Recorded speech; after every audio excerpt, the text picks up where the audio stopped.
Atos capítulo 27, versículo 18. Diz assim: andando nós, agitados por veemente tempestade, no dia seguinte, aliviaram o navio. E ao terceiro dia, nós mesmos, com as próprias mãos, lançamos ao mar a armação do navio. E não aparecendo havia já muitos dias, nem sol, nem estrelas, e caindo sobre nós uma não pequena tempestade, fugiu-nos toda a esperança de nos salvarmos. Havendo já muito que não se comia, então Paulo, pondo-se em pé no meio deles, disse: fora na verdade razoável, ó varões, ter me ouvido a mim e não partir de Creta, e assim evitariam este incômodo e esta perdição. Mas agora vos admoesto a que tenhais bom ânimo, porque não se perderá a vida de nenhum de vós, mas somente o navio. Porque esta mesma noite, o anjo de Deus, de quem eu sou e a quem sirvo, esteve comigo, dizendo: Paulo, não temas, importa que sejas apresentado a César, e eis que Deus te deu todos quantos navegam contigo. Portanto, ó varões, tende bom ânimo, porque creio em Deus que há de acontecer, assim como a mim foi dito. E contudo, necessário irmos irmos dar numa ilha. Amém, irmãos?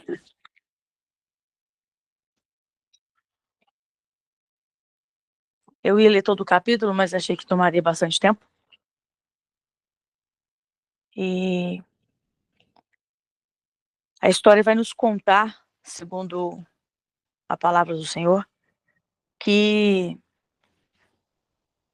Paulo opta em ser levado a César e vai fazer uma viagem a Roma. E essa viagem, ela inicia de uma forma até agradável, né? Seria ali levado para um navio, mas a palavra do Senhor diz que quando eles começam, eles é tomado por um vento, às vezes meio não tão forte.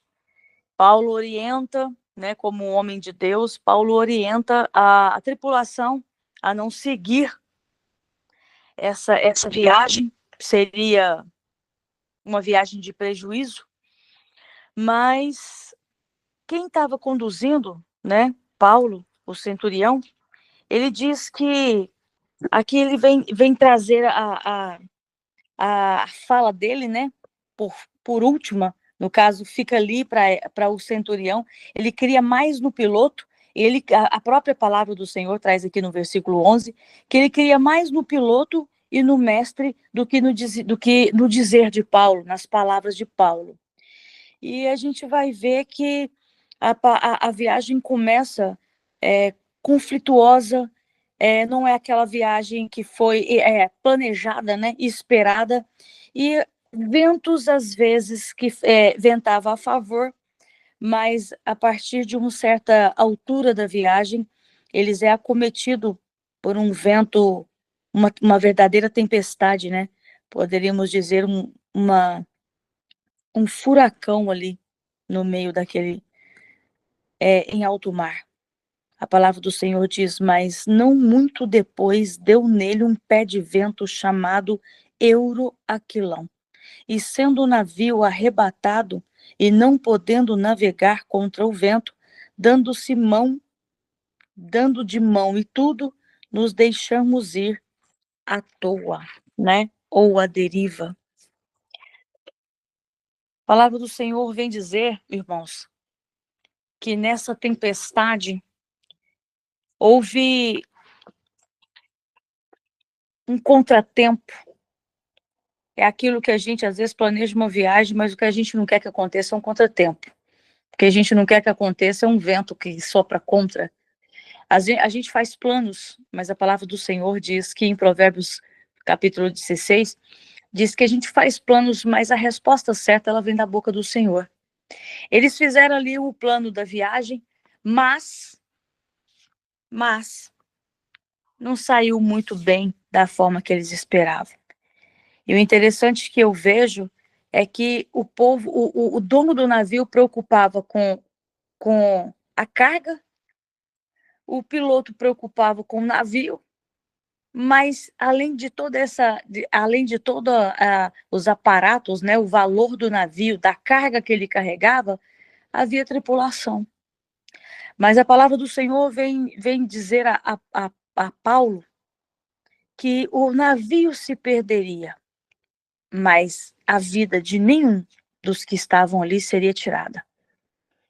Parece que o pessoal não dava muito crédito, né, à voz de Paulo, e por negligência, quantas vezes o Senhor fala conosco, né, irmãos? Quantas vezes o Senhor traz uma palavra ao nosso coração, usa alguém para falar conosco, e quantas vezes nós ouvimos isso e não damos crédito à voz de Deus. E às vezes a gente, eu estava conversando eu fui não sei por que meu pastor me colocou como líder dos adolescentes, e durante 1 ano e meio eu fiquei ali nesse departamento e fiz muita amizade com os meninos. E é interessante que eu não me lembrava, irmãs, eu não me lembrava dessa época, né, da minha idade, assim, como a gente é conflituoso, como a gente negligencia, a gente é uma idade onde os meninos acham que já eles estão começando a ganhar a vida e é onde eles acham que sabe de tudo. Eles ali no lugar de ser ensinado, eles acabam ensinando a gente, né? E talvez esse sentimento de maturidade traz muita confiança. Eu acho que era mais ou menos o que estava acontecendo ali com aquele piloto. Ele tinha muita confiança no conhecimento dele, né? Provavelmente no tempo de viagem dele, na experiência que ele tinha da tripulação do navio. E a palavra do Senhor vem dizendo que houve um conselho naquele momento de tempestade, mas não foi ouvido. E todos os nossos atos, irmão, nos traz consequências. Todos os nossos atos nos traz consequência. Principalmente, irmãos, os nossos pecados. E principalmente quando nós negligenciamos a voz do Senhor. A orientação do homem de Deus não foi ouvida, e nessa viagem, nessa tempestade, por mais que às vezes o vento diminuía e eles se achavam confiantes e continuavam, né, a viagem em vez de parar no porto e aguardar o momento, a palavra do Senhor diz que nesse tempo ali havia um vento diferente, uma tempestade diferente, e ela era mais forte do que as outras. Quantas vezes nós estamos passando, irmão, por situações que a gente acha que a gente domina, sem o conselho de Deus, sem a palavra de Deus. Quantas vezes a gente está passando por situações que a gente acha que a gente consegue com a nossa própria força. O que é interessante, Lucas escrevendo esse capítulo, ele traz detalhes, assim, de requintes detalhes, e nos traz toda a situação que é vivida ali. Aqui eu comecei lendo que andando nós, agitados por um veemente tempestade, no dia seguinte, aliviaram o navio. Por mais que eles tentavam, nesse momento, em salvar a embarcação e a carga, a palavra do Senhor diz que o vento soprava cada vez mais forte e, com um certo tempo, eles mesmos começaram a desfazer do que no caso, o navio que trazia segurança para eles. Eles ali provavelmente tinham segurança no navio, tinha segurança na embarcação, na experiência do piloto, na experiência de quem estava ali dirigindo, né, pilotando ali o navio. E aí vai acontecendo que no decorrer dessa embarcação e dessa viagem, aqui a palavra do Senhor diz que chegou um momento em que, não aparecendo, né, já havia muitos dias, nem sol, nem estrela, e caindo sobre nós uma não pequena tempestade, chegou ao ponto de dizer: fugiu-nos toda a esperança de salvação. Irmãos, naquela época, provavelmente não havia um instrumento eletrônico, uma bússola, um GPS. Eles precisavam da luz. Eles precisavam tanto da luz do dia, né? Como precisavam do sol para se guiar, como precisavam das estrelas para se guiar. Aqui eu digo que seria o ápice dessa viagem, né? De desespero dessa viagem. Já não existia mais a esperança neles, nem de salvação. Aqui a palavra do Senhor vai dizendo que já tinha dias que não apareciam quem trazia uma direção, nem sol, nem estrelas. E como as noites, irmãos, como as noites dos nossos desesperos, muitas vezes, nas caladas da noite, quem nunca perdeu por uma tempestade? Quem nunca perdeu a esperança? Numa tempestade na noite, alguém nunca perdeu o sono. E nessas caladas da noite, às vezes mais escura para mim do que para vocês, por um momento, né? Quem sabe, irmãos, nas madrugadas, um clamor, um choro, uma alma quebrantada, um coração contrito. A palavra do Senhor em Isaías vai dizer que o Senhor habita num alto e sublime trono, mas também habita num coração quebrantado e contrito. Deus acha pouso ou repouso, trono, num coração quebrantado e contrito. Quem sabe numa dessas tempestades, irmãos, que já sem alguns dias sem ver a luz, algo que trazia para você uma confiança, você não consegue ver a luz do dia. Davi diz assim que o choro pode durar uma noite, mas a alegria, ela vem ao romper do dia, ela vem ao amanhecer. Ele coloca essa fala de Davi, é porque desde o firmamento o Senhor fez separação entre o dia e a noite. E aí Davi vai dizer que com esse mesmo poder de palavra, com a ordem que foi dada ao firmamento desde o início, haja separação entre o dia e a noite, a luz e as trevas, Davi diz que ninguém, ele quer dizer que ninguém podia romper essa palavra. Ele diz: o choro pode durar uma noite, mas como é garantido que o amanhã vai chegar, o sol vai aparecer, é garantido que o choro pode durar uma noite, mas a alegria, ela vem ao amanhecer, ela vai romper do dia. Ele tinha essa garantia. E Paulo traz ali para aquele povo. Irmão, você consegue imaginar o desespero? O navio, segundo a palavra do Senhor, o navio começou a se desfazer. Quando ele é levado à deriva, eles iam sem lugar. Eles estavam levados pelo vento. Ali não tinha direção, não tinha como eles perceberam onde eles estavam, que a altura do mar, se era norte, se era sul, nordeste, noroeste, eles não conseguiam se localizar. E Davi também diz que a tua palavra, sumiva sorikandaravassai, a tua palavra, ela é lâmpada para os meus pés e luz para os meus caminhos. A tua palavra, Senhor, ela é lâmpada para o meu pé e luz para o meu caminho. Ali já não tinha mais luz, já não tinha mais confiança. Eles diz: nós perdemos a esperança de salvação.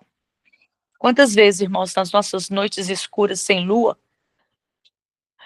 as nossas vistas ofuscadas pelas lágrimas, a gente também fala: Senhor, será que esse tempo não vai passar? Essa tempestade não vai apagar? Não vai apaziguar? A palavra do Senhor diz que por uma tempestade os discípulos estavam com a presença de Jesus. Eles estavam com Jesus no barco.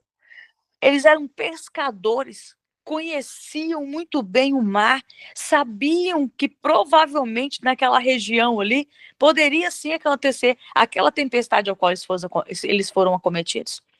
Mas o medo era tão grande que, mesmo vendo Jesus ali no barco, eles desesperaram. Eles acordam Jesus e perguntam: será que o senhor não vai preocupar? O senhor não está preocupado que nós vamos... O senhor não está vendo que nós estamos perecendo? Me faz lembrar de Jó. Jó, no auge da sua aflição, ele faz uma oração e fala: se eu soubesse aonde é a tua habitação, eu mesmo irei ao teu encontro. Quantas vezes a gente, irmãos, até com nossa experiência, né? Experiência como eles tinham experiência, os marinheiros naquele navio, com a nossa experiência, quantas vezes, Senhor, até quando?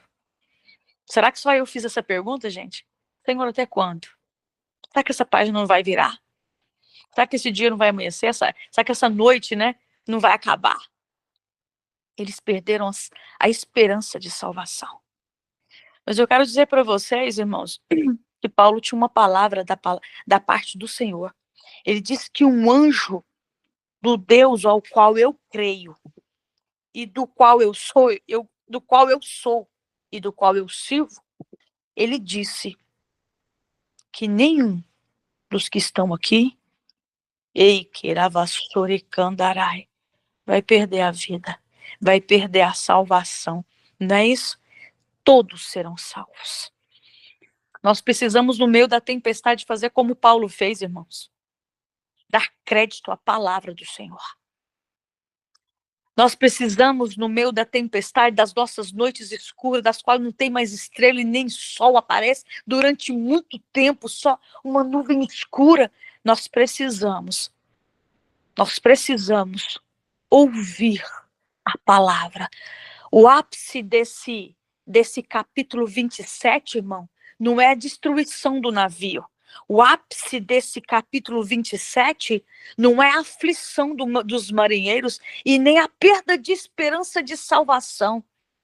O ápice desse capítulo é a presença de Deus no meio da tempestade, ao qual ele dá ordem ao anjo e diz: vai lá e fala para Paulo, vai lá e fala para Paulo, que nenhum vai morrer, não vai perecer, o navio pode até acabar. E a palavra do Senhor diz que com cordas, eu não li todo o capítulo, diz que com cordas eles tentavam amarrar a armação do navio, mas depois, para se salvarem, eles com as próprias mãos desataram tudo e jogaram os botes salva-vidas e depois desfizeram da armação do navio. Vocês têm noção da tempestade em que esses homens estavam?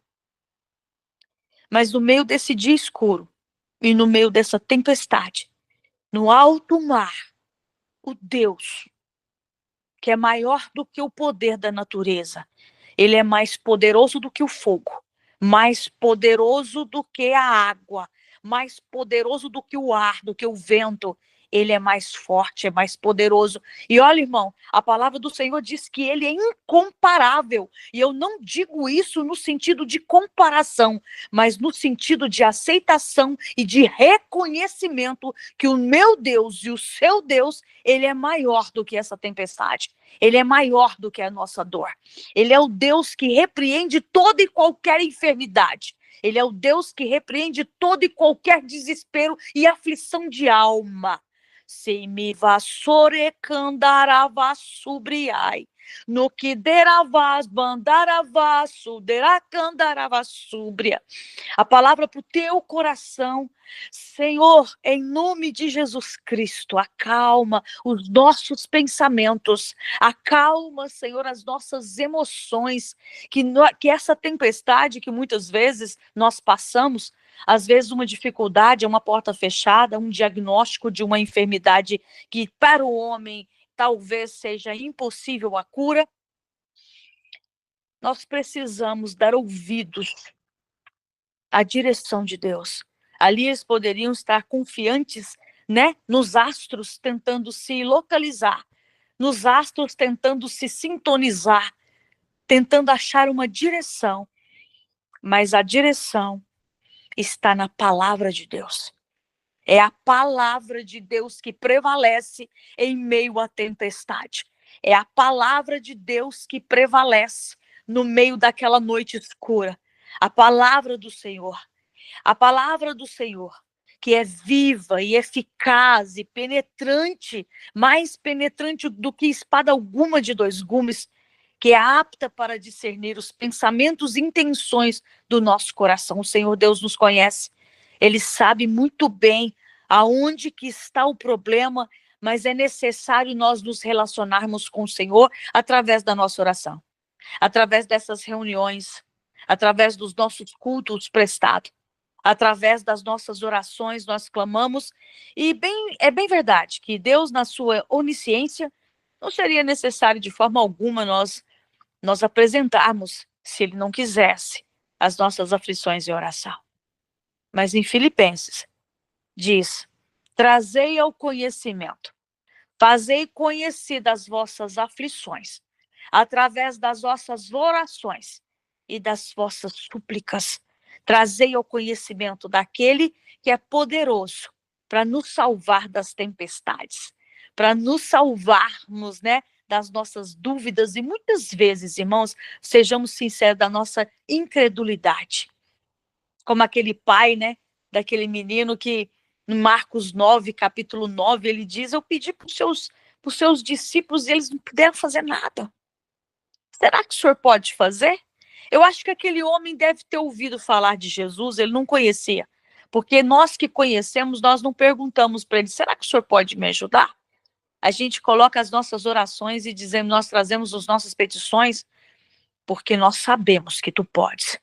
Porque tu sabes, Senhor, meu Deus, de todas as coisas. Como Pedro disse, tu sabes de tudo. Não seria necessário se o Senhor não quisesse. Mas ele nos convida, ele fala: clama a mim. Clama a mim. Traz sim ao meu conhecimento, né, as vossas necessidades. Ele é um Deus ativo, irmãos. Nosso Deus, a palavra do Senhor em Isaías está dizendo que ele não está com o braço encolhido. Está dizendo que ele não está com o ouvido agravado, o ouvido tampado. Não, não, não está. Traz ao nosso conhecimento que é com mão forte e com braço estendido que o Senhor tem salvado aquele povo da terra da escravidão, e da mesma forma, o Deus imutável, nele não existe sombra de variação. É o Deus que tem atuado com mão forte e com braço estendido, tanto no meu lar, na minha vida, como na vida dos irmãos, sem dúvida nenhuma. Um Deus que não desampara, um Deus que a palavra do Senhor diz que ainda que nós nos tornássemos infiéis ou sejamos infiéis, ele todavia permanece fiel. O Deus Todo-Poderoso, acessível numa noite escura, o Deus incomparável, acessível em meio a uma tempestade, o Deus que pode todas as coisas, que segundo a palavra do Senhor, em Êxodo, traz ao nosso conhecimento que ele é o Jeová Sabaoth, ele é o Senhor dos exércitos celestiais, acima das potestades, acima das hostes espirituais da maldade, acima do principado, existe o Deus de Israel, o Santo de Israel, trabalhando em nosso favor, ouvindo o nosso clamor, respondendo e trazendo socorro. Ele disse que há um socorro presente na hora da angústia. Foi com ele que Paulo encontrou no meio da tempestade. Paulo, a partir do momento que ele passa pela o caminho de Damasco, ele encontra com Jesus. Paulo é completamente transformado, completamente modificado. E ele passa a conhecer. E o interessante é que o Senhor traz ao conhecimento de Ananias, que ele diz: eu mostrarei para ele como convém a ele padecer pelo meu nome. E o mais impressionante é que o Senhor mostra realmente, e Paulo compreende o plano de Deus na vida dele.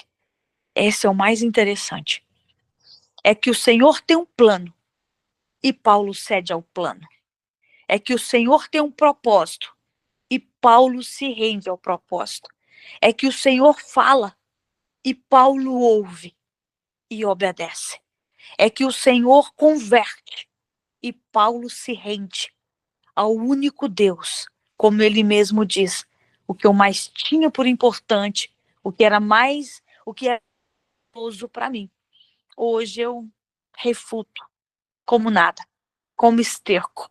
Paulo compreende o propósito de Deus, que o Senhor traga a mesma luz que trouxe a alma, né? A palavra do Senhor, Paulo escreve, renovai, né? A vossa mente, renovai um novo propósito. Não é mais o meu de perseguir, já que o dele é que eu seja perseguido, que ele me faça, né? Não resistir a ele, me ceder, mas resistir ao meu adversário, ao adversário da nossa alma. Que o Senhor venha nos capacitar da mesma forma que capacitou Paulo. É o mesmo Deus, com o mesmo poder. E nós temos a mesma necessidade de Paulo, que no meio da minha tempestade, o Senhor ouça a minha oração. Que no meio da sua tempestade, o Senhor também viu um anjo. Dê ordem aos teus anjos em nosso favor. Não é assim que está escrito? Dê ordem aos teus anjos em nosso favor, para que nós não venhamos tropeçar com o nosso pé em pedras. Que é a tempestade da nossa alma, que é muitas vezes essa fúria que às vezes se levanta nesse mundo tenebroso contra a nossa fé, contra a nossa vida, seja resistida pelo poder que há no nome e no sangue de Jesus Cristo, pelo poder que há no nome, no sangue e na palavra do nosso Deus. Que a palavra dele prevaleça sobre as nossas tempestades. E que nós possamos, como aqueles homens que acordaram Jesus morrendo de medo. E o mais interessante é que um pouquinho mais para baixo, no mesmo texto, a palavra de Deus diz que eles ficaram aterrorizados, foi com o poder de Jesus. Quando ele falou, cala, vento, aquieta-te. Eles olharam e falaram, quem é esse? Eu imagino, irmãos, que eles ficaram aterrorizados e pasmos. Quem é esse? Eu imagino eles colocando a mão na boca, que até o vento e o mar. Quem é esse que eu achei que eu conhecia? Quem é esse que está aqui? Eu estou achando que conheço. Deixa o Senhor te surpreender. Que ai, deblai, decorei, vassandeira, candaravassúbria. Deixa Deus te surpreender no meio dessa tempestade, ou que seja na bonança. Deixe Deus te surpreender, irmão, como aqueles discípulos comiam, bebiam, dormiam juntos, andou pelos vilarejos, as praias, eles olhavam Jesus curando, eles viam Jesus libertando, mas quando ele fala para o mar, mar, na versão original, a intenção mais próxima, né, da tradução, ele diz, mar, cala sua boca. Não é só cala-te, é cala sua boca e vento, aquieta-te. Quem achava que conhecia, quem é esse? Arai, comando de mistérios. No Quederavás, Bandaravás. Quem é esse? Que até o vento e o mar lhe obedecem. Ele passa por alguns e diz, quem estão dizendo que eu sou?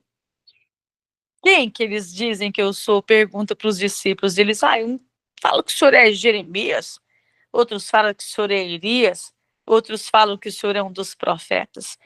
E aí ele faz uma pergunta mais interessante. E vocês? Quem você diz que eu sou? Pedro responde e ele diz, falaste bem, porque o meu pai te revelou. Mas por um momento, a gente vê uma outra pergunta no meio de pânico por tamanho poder. Que autoridade é essa? Que autoridade é essa que diz que o fogo não vai te queimar e as águas não te submergirão, não vão te afogar? Quem é esse? Tu és o filho do Deus Altíssimo. Ai, queravassanderá, candaravassubre. Tu és o, tu és o Cristo, o Filho do Deus Altíssimo. Sou grata a Deus, porque colocou no meu coração e no coração de vocês quem Ele é. Nós sabemos quem nós estamos seguindo. Nós sabemos quem está dirigindo os nossos passos, ou que seja, nesse bravo mar da vida. Tem um hino que fala, se as águas do mar da vida quiserem te afogar, segura na mão de Deus e vá. Não temas, segue adiante e não olhes para trás. Segura na mão de Deus e vá. Nós sabemos quem está conosco nessa tempestade. Por um momento a gente pode até perguntar quem é esse que até o vento e o mar lhe obedecem. Mas nós sabemos também dizer que ele é o Cristo, o Filho do Deus vivo. Ele é o nosso Salvador, o nosso suficiente Salvador. E não é só nas lutas desse lugar. A palavra do Senhor diz que nós seríamos os mais miseráveis dos homens se esperássemos dele somente as bênçãos deste lugar.